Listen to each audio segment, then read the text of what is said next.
Welcome back, everyone, to the deep dive and to our ongoing series, Wisdom Unveiled. Today, we're jumping into episode 6 of 18, and we're going to be exploring the really incredible mind of Ibn Sina.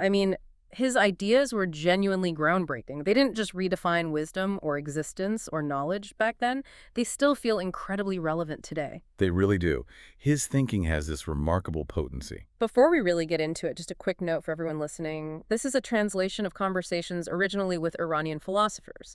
So, some details might not come across perfectly in translation. We do apologize if there are any discrepancies there. Right, and with Ibn Sina, it's important to understand he wasn't just, bright. He had real intellectual courage. More than just following Aristotle, you mean? Exactly. He wasn't just a commentator. He was an architect, a synthesist.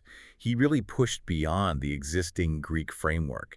And a lot of that courage, I think, came from his sharp critical mind, but also his ability to fuse that Greek rationality with ancient Quranic wisdom. Quranic wisdom. Yes, the Quranic tradition, which is so rich in metaphor, spiritual insight, direct illumination even. That synthesis is where his unique power really emerges. So we're not just digging into history here. Not at all. These ideas, they offer genuine alternatives, different ways of thinking about problems that, well, modern philosophy is still wrestling with. So this could actually shift how you, listening right now, think about knowing and reality. I think so. It's a real possibility. His insights have that kind of power. Okay, so where should we start? Maybe with his idea of Taammul. That seems foundational. Yes, Taammul. It's often translated as reflection or contemplation, but it's more active than that. It's a specific kind of deep, active thinking. And he saw a problem with how we usually gain knowledge. He did, a fundamental one. Think about how we normally understand things. Often it's through comparison, right? Through likes or opposites. Like knowing hot because we know cold, or understanding this chair by comparing it to other chairs I've seen. Precisely. Yeah, that's the core of a lot of logical dialectical reasoning. Or, as some theologians put it, inferring the absent from the witnessed. But here's the crux. Hasting. Pure existence itself. Okay. Well, it has no opposite. There's no anti-existence. And it has no like in the sense of another comparable existence. It just is.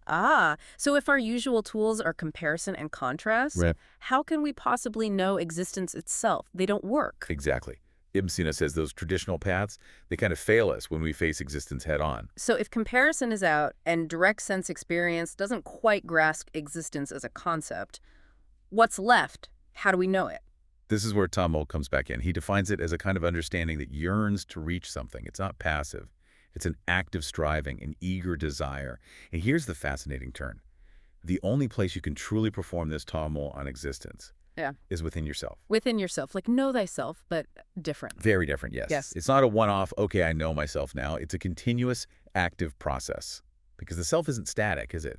We're different moment to moment. Right. I'm not the same person I was 5 minutes ago. Not exactly. So Taammul in oneself means this perpetual reflection. Malavi, the poet, had that beautiful line, something like, "You are bone and root, my brother. You are all thought. If your thought is a rose garden, you are a rose garden." Your very being is tied up in this ongoing active thinking of Taammul. Wow. So this constant self-reflection is the path to understanding existence. How does that connect to his ideas about wisdom? Directly. It leads right into his two types of wisdom. He saw them as distinct, but also complementary. First, you have discursive wisdom, hikmat bathi.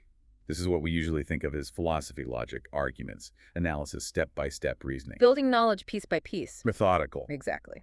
But then there's a second type, intuitive wisdom. Hikmat zoki. Now, zoki relates to taste. Taste, like literally. Metaphorically, yes, like a sudden, undeniable taste of truth, a direct apprehension, an insight that just lands. And what's really bold, philosophically speaking, is that Ibn Sina considered these intuitive insights to be certainties, not just feelings or hunches. Certainties. That is bold. How did he square that with rigorous logic? Wouldn't the purely logical thinkers push back on that? Well, he saw it as this almost instant mental leap. When a complex problem just clicks, it resolves itself in your mind. Now, he'd say that insight could potentially be verified later using discursive reason, using bathi, but it doesn't need that verification in the moment it arrives. So it's like reason and direct experience meet, mind and heart, maybe. Something like that, a convergence. It feels certain instantly. And for him, that expanded what counted as real philosophical knowledge. That blend really sets the stage for one of his biggest ideas, doesn't it? The distinction between something existing and what it is. Yes. The split between anniyah existence, the that it is, and mahiyyah quiddity, the what it is. That seems fundamental. It is. Ibn Sina thought it was one of the most crucial distinctions in all philosophy. Without getting clear on this, he felt you can't really reach solid ground on any deep subject. He sums it up so well in that concise phrase. Which one? We conceive of a triangle and doubt its existence. And that which is conceived is not that which is doubted. Okay, that which is conceived is not that which is doubted. Break that down a bit. What's it telling us? Think about it. You can perfectly understand the concept of a triangle, right? 3 sides, angle summing to 180 degrees. It's triangleness. That's its quiddity, its mahiyyah. You get the idea completely. Got it. The concept is clear in my head. Right.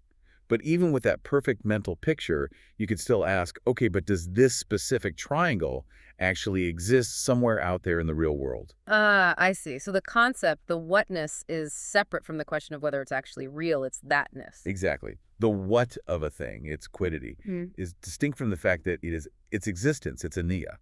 Take this table. It has existence, but it isn't existence itself.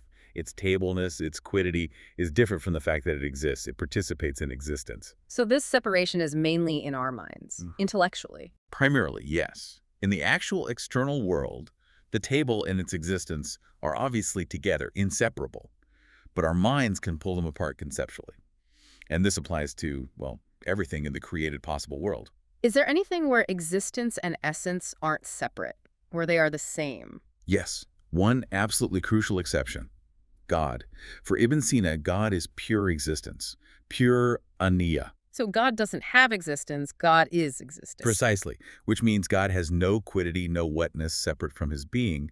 His essence is his existence. They're identical. And that's why our normal way of knowing things, grasping their quiddities, what he calls acquired knowledge, can't fully wrap its head around God's true nature. There's no whatness there in the usual sense to grasp. That's a huge implication. Yeah. How does this view of God as pure existence connect to how he understood creation? You mentioned the Quranic idea of God making things perfectly. It connects directly. He has another fantastic quote for this. God did not make an apricot, but rather gave existence to the apricot. Could you unpack that? Gave existence to the apricot. What he means is that all the potential whats, all the quiddities, apricotness, antness, angelness, they existed eternally as concepts, as possibilities, within God's knowledge, the divine mind. These fixed essences, sometimes called anniyah, they hadn't yet, as he put it, smelled the scent of existence. They weren't actualized. So the blueprints were always there in God's knowledge. Kind of like that, yes. Blueprints for everything possible. And crucially, nothing else, nothing outside those foreknown essences, even had the potential to be given existence. They were just waiting to be actualized. That's a really powerful image. And he stresses it's only the human mind, with reason, that can even make this distinction between the blueprint and the building, the quiddity and existence. Animals just experience things directly. That's right. This ability to abstract, to see that distinction, is core to being human for him. And this understanding then feeds into his view of truth, heck. Well, ultimately, he argues, there's only one ultimate truth with a capital T. Hakikat alakaik, the truth of truths. All the little truths we encounter in daily life, this statement is true, that fact is true. They derive their truthfulness from that one ultimate source. Okay. And he used an analogy involving one, or unity. Right. He did, a very clear one. Think about the number one. Every individual one you encounter, one apple, one person, one thought, gets its oneness, its unity, from the absolute concept of unity itself. Makes sense. In the same way, he argues every particular truth gets its truthfulness from pure, absolute truth. And for Ibn Sina, these ultimate concepts, pure truth, pure unity, the truth of truths, they are ultimately identical, and they all point directly to God. Because God is pure existence and therefore pure truth. Exactly. God's truthfulness comes from himself. He's truth. Everything else merely has truth, borrows it, you might say. This gives a really profound depth to the concept of tawhid, of monotheism. The way he connects these huge concepts is just astounding. And thinking about his approach to knowledge, especially compared to some later Western philosophy, it feels like he offers a different path, doesn't it? You mentioned he addressed something that troubled Kant. That's a great connection to make, yes. Yeah. Kant, obviously a giant figure in Western thought, famously argued that our theoretical reason logic, science, couldn't ultimately access the deeper reality behind appearances. The noumenal world or the thing in itself, right? He drew a line. A pretty firm line, yes. He basically said metaphysics, in the traditional sense, was beyond the reach of our theoretical understanding. It was confined to the world of phenomena, of appearances. That seems like a major limitation on what we can know. It was. And it led to what many saw as a kind of crisis. If our reason can't touch ultimate reality, how can we truly know anything beyond the surface? It left this big question mark hanging over Western epistemology. So if that's a challenge Western thought is still grappling with, how did Ibn Sina tackle this much earlier, this problem of accessing ultimate reality? His approach is really illuminating here. He essentially said, look, we need to understand the different kinds of knowledge we have. First, there's acquired knowledge, ilm husuli. Ilm husuli. Okay, what falls under that? Basically, almost everything we usually call knowledge. Concepts, facts, theories, arguments, everything we learn from outside ourselves. Books, teachers, experiences that we then process through concepts in our minds. So the stuff we accumulate, the data. Pretty much. But Ibn Sina's point was that this kind of knowledge, ilm husuli, by itself, just cannot resolve the deepest questions, especially questions about the mind itself, or the ultimate nature of knowing. He believed we can't fully grasp our own nature or what knowledge fundamentally is just by using these external concepts we've acquired. Something else is needed. Something more direct, more internal. Exactly. And that something else is what he called presence-based knowledge, ilm huduri. Ilm huduri, presence-based. Yes, it's direct, unmediated awareness. It's not thinking about something or having a concept of something. It's the immediate presence of the knowing or the known within your consciousness. Can you give a clear example, something undeniable? Absolutely. Think about your own self-awareness right now. Just the feeling of being conscious, listening. Do you need a logical proof to know that you exist, that you're aware? No, of course not. It's just there. Immediate. I just know it. That's ilm huduri, that direct, undeniable knowing. Or knowing you feel pain or joy. It's known by its very presence to you. But here's the tricky part, and the challenge it poses. You cannot fully define or explain ilm huduri using the tools of ilm husuli. Why not? Because the moment you try to capture that raw, direct awareness in a definition, in a concept, in words, it changes. It becomes an object of thought, something you're thinking about. It slips back into being ilm husuli. So the concept of awareness isn't the same as the actual experience of being aware. Precisely. Yeah. The map is not the territory. He uses this term tanavu, which is like a sudden noticing, an awakening to something already present. It's an unmediated apprehension, not a conceptual grasp. That makes a lot of sense, actually. So how do we cultivate this? Did he suggest any ways to strengthen or access this ilm huduri more consciously? He did offer a kind of mental exercise, a powerful one. Imagine you're trying to figure out who you really are at your core. You'd probably start lifting things, right? Yeah, my job, nationality, roles like parent or child, my beliefs, memories, all the acquired stuff, the ilm husuli about me. All the labels, Ibn Sina suggested. Try, just as an exercise, mentally setting all of that aside for a moment, bracket it off, temporarily ignore all those learned labels, concepts, roles. What's left when you peel all that away? Just the awareness itself, the feeling of I am, pure consciousness, maybe. That feeling, that simple fundamental awareness before you attach any descriptions to it, that, he suggests, is the knower, distinct from all the things known about it. That raw awareness is the heart of ilm huduri, discerning the subject beneath the objects. That's a really profound exercise, just stripping away the layers. And this deep view of knowledge must have shaped how he saw the human mind itself, its scope. The student Baumignard asked about this. Yes. Baumignard asked about the vastness of truth within the mind. And Ibn Sina's answer points to something incredible. The mind is potentially far, far wider than the external world. Wider than the world. How? Well, consider this. Can you think about something that doesn't exist, like absolute nothingness? Yes, I can hold that concept in my mind. Or something that's logically impossible, like God having a partner, to use his example. I can conceive of the idea, yeah, even though it represents an impossibility. It has no reality outside my thought. Exactly. That ability to grasp what is not, or even what cannot be, shows the mind's almost boundless reach. Animals don't do that, do they? They aren't pondering non-existence or debating eternity. No, they seem focused on the here and now immediate needs. Right, but humans, we have this capacity. And this very vastness, this ability to conceive beyond the given, is what drives our unique search for meaning, for eternity, for something more. We desire the limitless. Our greatness, our dignity, he suggests, lies precisely in that boundless potential of the mind. This is really the essence of what he called irfan akli intellectual mysticism. Irfan Akli. So the intellect itself, through deep contemplation, can access these mystical or deeper truths. It's not anti-intellectual. Not at all. It's the intellect operating at its highest capacity, integrating reason and that direct apprehension, the zoti we talked about. And he was clear on how to nurture this mind, guided towards truth, yes, but crucially, keep asking questions, deep questions. A mind that stops asking questions is dormant. Essentially, yes. It needs dialogue, with others and with oneself. Remember Socrates pulling worries out with a rope of questions. But they had to be meaningful questions, beyond just daily trivia. The questions you ask really show who you are.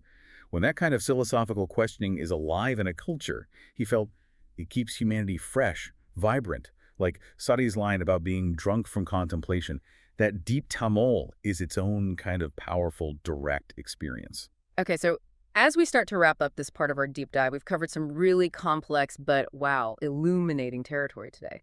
We've seen Ibn Sina not just as an Aristotelian, but someone who built on and went beyond, blending that logical discursive wisdom with direct intuitive insight. Hikmat Bhati and Hikmat Zoki. And we looked at that absolutely core distinction between existence, anniyah, and Quiddity, mahiyyah.